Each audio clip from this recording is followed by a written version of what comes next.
Live and streaming on CrossroadsToday.com, a suspect in the theft from an El Campo Catholic church now in custody. The Victoria County Democratic Party chair stepped down this morning after a little more than 2 years serving in the position. And the community gathered in Victoria to remember the lives lost on September 11, 2001. Something unusual in Texas. Clouds, rain, and cooler temperatures. I'll have the latest for you. The search for an escaped inmate out of Chester County, Pennsylvania, now in its 12th day. You're watching 25 News Now at 5. Good afternoon. Thank you for being here. I'm James Munoz. And I'm Karina Garcia. We start with an update on a story we first brought you last Tuesday. Part of the tabernacle from St. Robert's Catholic Church in El Campo was stolen, then returned. The El Campo Leader News reports an El Campo man now faces charges in that case. 29-year-old Jose Manuel Jaramillo is in the Wharton County Jail. He's charged with theft of property and criminal mischief and damage to a place of worship. El Campo police remain on the hunt for one or maybe two other suspects who may be involved. Law enforcement officers, veterans, and community leaders gathered to remember the events of September 11, 2001. They in Victoria's Field of Honor this morning to honor the lives lost 22 years ago. Those who attended say we should never forget 9/11. You know, we can never forget what happened to us many years ago, and honor the men and women that never returned and made it home. So I'm glad to see we're continuing and putting forth this effort. The 9/11 Remembrance Ceremony there is now an annual event here in Victoria. And as the nation observes the 22nd anniversary of 9/11 attacks, McAdams Floral placed a wreath at Fire Station Number 1 on Goodwin as a tribute to 9/11. Across the state, former President George W. Bush held a moment of silence today in Dallas, honoring the victims of the attacks of 9/11. The former president held a moment of silence at the George W. Bush Presidential Center, then offered brief remarks praying for those who lost their lives and thanked those who rescued the victims that day. It's the first time this moment of remembrance was open to the public. The former president was 8 months into his presidency when the attacks happened, killing nearly 3,000 people. Thank you all for coming today. The Victoria County Democratic Party chair stepped down after he served the community for over 2 years. 25 News Now reporter Adarius McCormick joins us live in the newsroom with more. Adarius. That's right. Victoria County's Democratic Party chair did resign from his role this morning. Woodrow Wilson Wagner II discussed his decision with us earlier today. Wagner announced his resignation during the Victoria County Commissioners meeting this morning. He mentioned party tribalism as part of his reasoning behind the decision. He says every Democrat is not liberal and not every Republican is conservative. Wagner thinks the best decision for him and the group is a new leader. My goals is to create a party that accommodates all voices, especially in this community. That means reaching out to people that are conservative and moderate and faith-based. It doesn't seem that enough people in the Democratic Party here want to do that. And so I don't see my leadership as being compatible with some of their goals. So I think they probably need a better leader. Morning, Judge. Although Wagner resigned from the party chair, he will remain a political science professor and director of institution programs at the University of Houston, Victoria. Also, the Victoria County Democratic Party commented on the live feed of the interview he was not driven out by the local Democratic Party. Wagner may not have the title, but he promises to continue to help as many people as possible. Reporting live right here in the newsroom, KVUTV 25 News Now. Adarius, thank you. Woodrow Wilson Wagner II is in our studio this afternoon with more about his decision. That's right. Let's send it over to 25 News Now anchor Don Brubaker. Karina and James, thank you. Welcome back into our studio. You've been in here several times as a political analyst on election night and other things. We have a different topic to talk about tonight. Yes, thanks for having me. Now, any other reasons besides the ones we just heard about that really made you think, I've got to leave my position as the chair of the Victoria County Democratic Party? It's a great question. I think one of the things I want to emphasize, Don, is that we've got some really fantastic people working in the Victoria County Democratic Party who are trying very hard to make this community better. Unfortunately, we also have folks that only want Democrats to meet with Democrats, and they don't want to open it up to more moderate or conservative voices. For instance, I would rather have events where we reach out to the community, invite everybody to the community to participate, rather than all meet at a restaurant with only Democrats and just talk about Democratic things. And it became clear to me that the trajectory was moving more towards that instead of this inclusivity for specifically people of faith, specifically people that were conservative or moderate Democrats like myself. And I think it's best for the party that they select a leader that perhaps is more in tune with some of the priorities that they seem to have. And so that's why I'm stepping aside. It's been a great 2 years plus, but I think there's time for more challenges and more exciting things to do. I really enjoyed my time as chair, but I'm also looking forward to having some more freedom in terms of not having that letter by my name to open up more possibilities to help people. How long did you sense this isolationism gap, if you can call it that, in the local Democratic Party, and how hard did you try and work to get everybody together to widen the party? Such a great question. I think I really noticed it after the governor elections, specifically when Beto O'Rourke, a candidate that our local party campaigned very hard for. We had Beto here twice with huge turnouts, and many of us here in Victoria County worked very hard. When that didn't work out, I think there were a lot of folks who were very angry and bitter about that. And then it was time to kind of reassess. What I wanted to do, Don, is look at all the numbers. Where did we get the votes? Where did we not get the votes? Which precincts did we do the best in? But there didn't seem to be an enthusiasm to do that. I remember trying to put up a PowerPoint, an analysis of all this data-driven things, and it didn't seem like the majority of the precinct chairs were interested in taking that deep dive. Rather, their philosophy was, well, we just need to find more Democrats. We just need to gather Democrats more, but there aren't enough. So we're gonna have to reach out to different moderate and conservative voices if we're ever going to want to win an election. And I think the conclusion, sadly, that I reached on is that some of these folks are not necessarily concerned with winning elections. They just want to be right. And they want everybody else to know how right and pure and wonderful they are.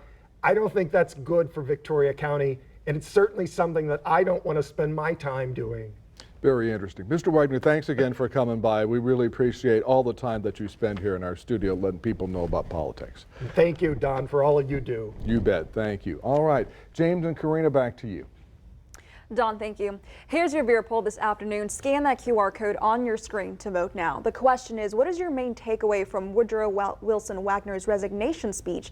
Is it lack of party inclusivity, lack of tolerance for diverse viewpoints, partisan divisions and tribalism, or a need for new political approach within the party? We want to hear from you on this. Come to crossroadstoday.com/vote to take part, and we're going to have an update on 25 News Now at 6. Last Thursday, the Victoria Fire Department responded to the 3300 block of East Mockingbird Lane. This is at the Twin Pines Nursing and Rehab for a transformer fire. The transformer was a ground transformer on the Twin Pines property, but was not on or in the building. Residents were not threatened by the fire and there were no injuries reported. AEP was contacted and the Victoria Fire Department extinguished that fire. The electricity was impacted by the blaze. The authorities say Twin Pines staff relocated residents to other parts of the building with functioning electricity. All right, let's check in with Chief Meteorologist Mac Bettis. I think it's about 12 days till fall, Mac? Well, I'm going to call it right now. Right now, James. You ready? Today we only got up to 99. The heat wave is over. I believe that for the next week we're going to see clouds and showers and cooler temperatures headed toward the crossroads. In fact, up in North Texas, it might actually be cool. We'll have more on your weather coming up in just a moment. Mac, thank you. There is a suspect in the vandalism at the Yorktown High School football field late Friday night. Authorities arrested 23-year-old Trace Alvarez Saturday afternoon. He bonded out of the DeWitt County Jail that same day. Authorities say Alvarez drove an ATV onto the field doing donuts. The impeachment trial of Attorney General Ken Paxton is expected to wrap up this week. Lieutenant Governor Dan Patrick is overseeing the trial today. He said closing arguments could start as soon as Thursday. Patrick said both sides have used about 14 of the 24 hours allotted to them to present evidence. Paxton is facing 16 articles of impeachment. He's accused of a number of crimes, including bribery and misuse of his office to benefit a wealthy donor. The massive manhunt for that convicted murderer who escaped from a Pennsylvania prison has now stretched into day 12. Over the weekend, authorities say Danilo Cavalcante slipped past a police perimeter, stole a van, changed his appearance, and tried to contact past acquaintances. As the manhunt for Danilo Cavalcante enters its 11th night, we're hearing from his former roommate, Franco. I had no idea he could do something like this. He said he was someone super shy, really quiet. He would drink his beers on the weekend, make barbecue, and working a lot. Franco says they lived together in King of Prussia for 4 months, and he showed us this video of Cavalcante moving out the day before he killed his ex-girlfriend in 2021. Cavalcante was sentenced to life in prison and was waiting to be transferred from Chester County Prison when he escaped on August 31st. Right now I have anxiety because of this. And I was getting anxious again this week. I even told my friends I'm not sleeping well. Franco says he provided information to police after the murder, and now he's trying to help them again in East Nantmeal Township. And I was talking to the police for about an hour. I'm here to see if they need my help to speak Portuguese. If he's found and I can talk in Portuguese with him, so he can surrender. Other residents also showed up to the new search area Sunday afternoon to assist police. We're out looking for the fugitive, while others worry about where he'll go next. So he's out of the perimeter now, and he can go anywhere. He could just keep hopping in and out of different cars and moving on his way. So it's I guess from their standpoint, it's a little bit different tracking him now. I just want him to be caught so I can sleep. I can go live my normal life. Everybody can feel safe again. And yeah, he has to pay for what he did. Police have no evidence the suspect has obtained a weapon, but they say he is considered extremely dangerous.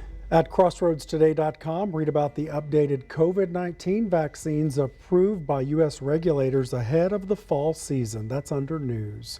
And remember to subscribe to our YouTube channel, Crossroads Today. Hit the like button and click the notification bell. Straight ahead on 25 News Now at 5, rescue efforts are still underway in Morocco after that deadly earthquake. The death toll at 2,850.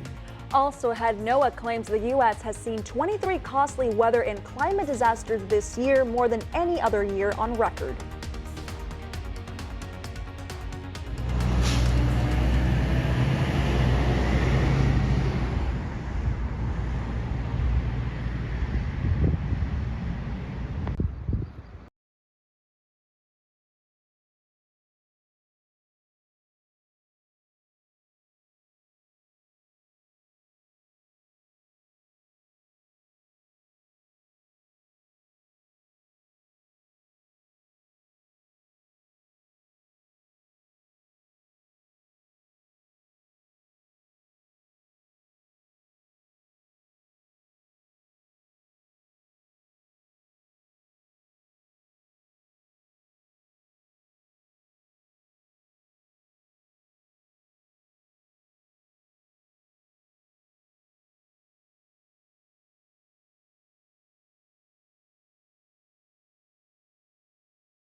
Devastated Morocco was seen in several remote villages across the North African county's disaster zone.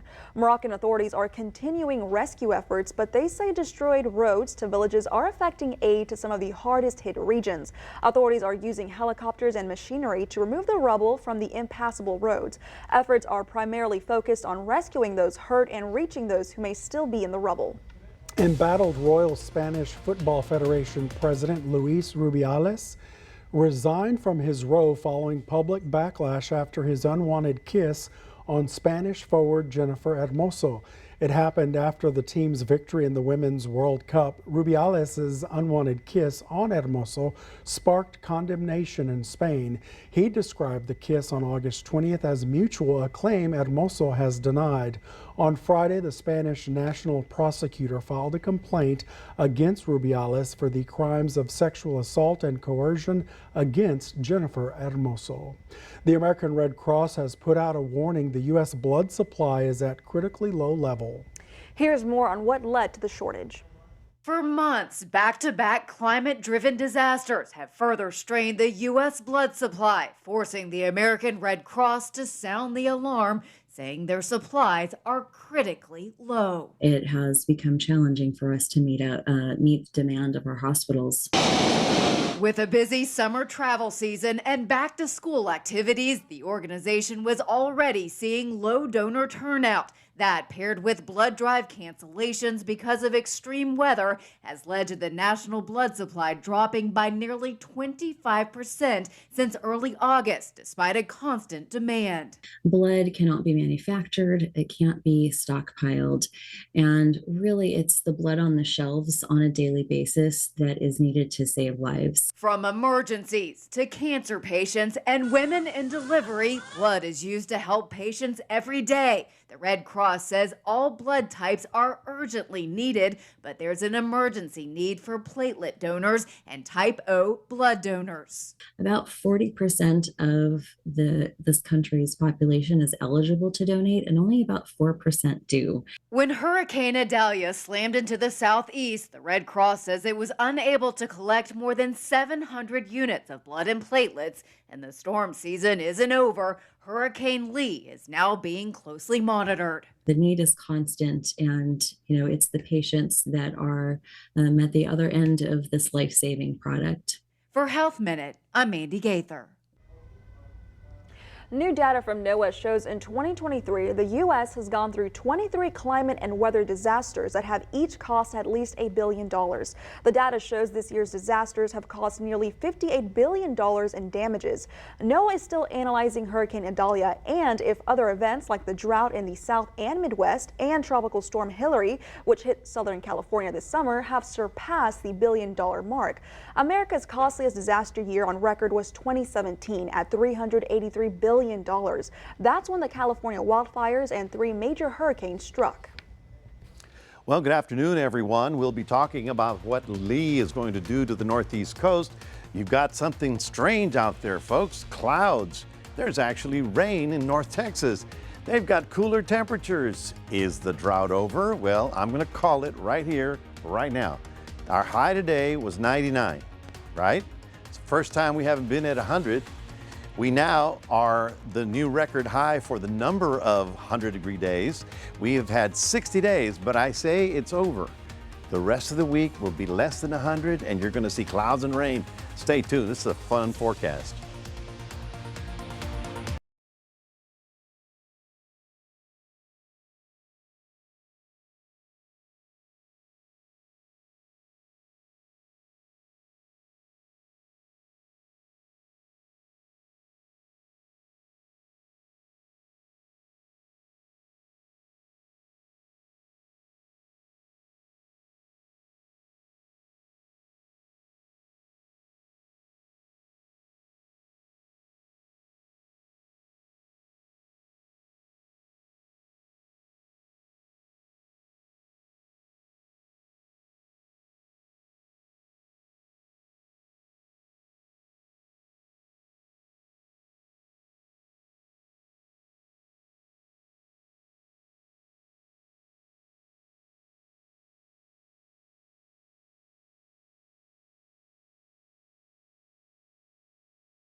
Welcome back, everybody. You know, a while ago I said that this whole heat wave of 2023 would break somewhere around September the 15th. Well, today's the 11th, so I was 4 days off, and things are looking much better for us. Now, you see that we do have clouds down here rolling through our area coming up from the northwest. Interestingly, that it's coming in this direction. And also in North Texas, they're actually getting some shower activity, even a couple of thunder showers up there. What's happening? Well, the dome is finally pushed away. The dome has moved to Arizona. That is allowing pressures to drop, allowing clouds to roll into our area, and we're not under that massive compression of air. You can see the shower activity up here. Let me zoom in a little bit, and you can see where the stormy weather is occurring. There's the Dallas area. Here's a big thunderstorm coming out of Lubbock. You're not going to believe what the temperature is in Lubbock right now. 82. Wow, that's 20-30 degree drop in temperature. They have a chance of actually getting some severe weather out there tonight as these storms are beginning to kick up. But these are the observed highs today. Get a load of this, folks. 99 for us. 89 in Dallas, yay, 70 in Amarillo, 91 in Lubbock, 101 in Del Rio. You can see the frontal system right about here. And the question is, will it come to the crossroads? Well, it's going to get close. All right, here's the forecast highs for tomorrow. And let me look on this side. You can see 72, the high in Amarillo. Wait, is that 67? Is that a 67? I just want to make sure I saw it right. 67, the high in Lubbock, and 71 in Abilene, 96 in San Antonio, 97 for us. So it's the beginning of the end, or the end. Yeah, it's over. The heat wave is pretty much over with because we're looking for better situations. Now, the interesting thing is that we're now at the absolute peak of the hurricane season, which is September the 10th. And so we need to watch what's going on out there. But one more time, what's happening in North Texas, the thunder showers are going to be spreading south. That frontal system will come down here. No, it's not going to be in the 70s, but it will knock the temperatures down. And right now, Victoria Crossroads, we're looking maybe about a ½ inch of rain for the rest of this week. So we've got clouds and rain. Well, let's talk about Lee. Lee is still a major problem. It's a Category 3, as you can see right there. It sort of ebbs and flows, so it gets stronger and it gets weaker. But the big question is, where is it going to go? Well, because the current path takes it very close to New England, let's just say the following. The flow is going this way. So Nantucket, Martha's Vineyard, Boston, they're going to get hurricane force winds about 70, 80 miles an hour. They're going to get some very rough surf, very ugly seas, but it's not a major hurricane. It'll probably be a 3, but it's not going to be direct hit. It is going to be a direct hit somewhere over New Brunswick and Nova Scotia, but it'll be about a 3 or a 2 category storm. So it's not going to be beautiful. It's going to be pretty nasty, but it's not going to be a 5 with a direct hit. Once again, let me show you where it's going. It's going to be very close to the Nantucket area. Beautiful spots up there in the world, but they will be looking at some deteriorating conditions. Tomorrow's high, only 98 in the Cuero area. And as you can see right here, no hundreds. And Tuesday, Wednesday is a pretty good chance that we'll get some actual rain showers around here. That's your 7-day forecast, reminding everybody we do have a QR code. Love for you to scan that and put Crossroads Today on your phone, just like my phone. I have it on my phone. Karina, James, back to you. He said it was going to be fun. Thank you, Mac. We're going to take a look at your stocks next. Plus, federal regulators have announced Union Pacific has twice the rate of safety issues compared to other railroad companies.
The Dow adding 87 points, the S&P 500 gaining 30, and the Nasdaq up 157.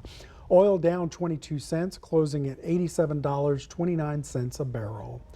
Federal regulators are sounding the alarm about safety issues at Union Pacific. The Federal Railroad Administration says its inspectors found system-wide mechanical safety issues of Union Pacific freight cars and locomotives. They say those issues are at twice the national average, and steps weren't taken to make improvements. Instead, the company recently discharged about 150 employees. In a statement, Union Pacific says safety is a top priority, and they're reviewing and addressing those concerns.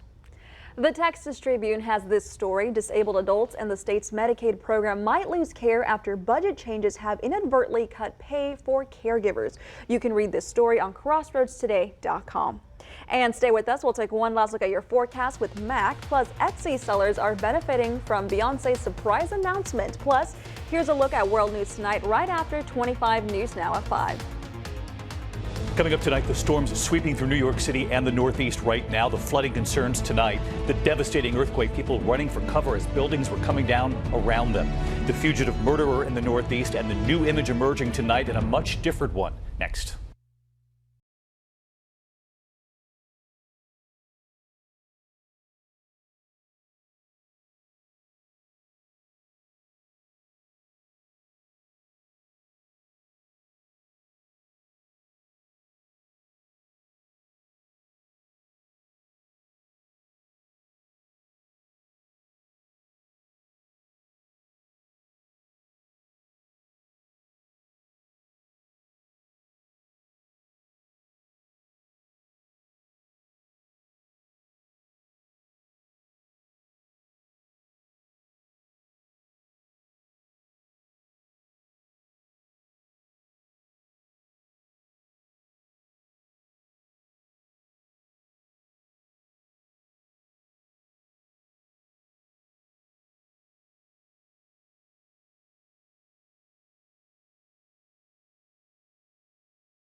Streaming service Crossroads Today Plus. Stream our daily newscasts and much more using your connected TV. Just download Crossroads Today Plus on your Roku, Amazon, Fire TV, Apple TV, Android TV.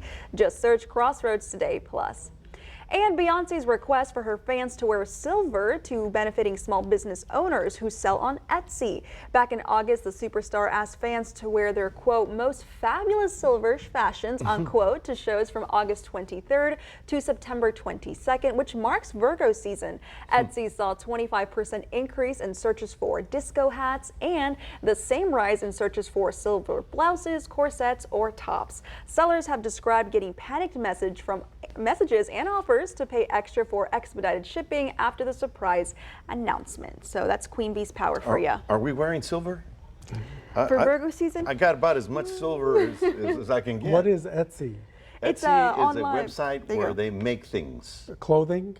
Everything. Like homemade stuff. It's crafted. It's crafted. Okay. It's not like buying it from a big manufacturer. Gotcha. Well, get Small your silver business. then. Yeah, I'm going to go get some silver in time for September. In time for Virgo season. I'm going to hand out awards. I'm going to hand out ribbons to everybody because you survived the heat wave of 2023, folks. Today, our high was only 99.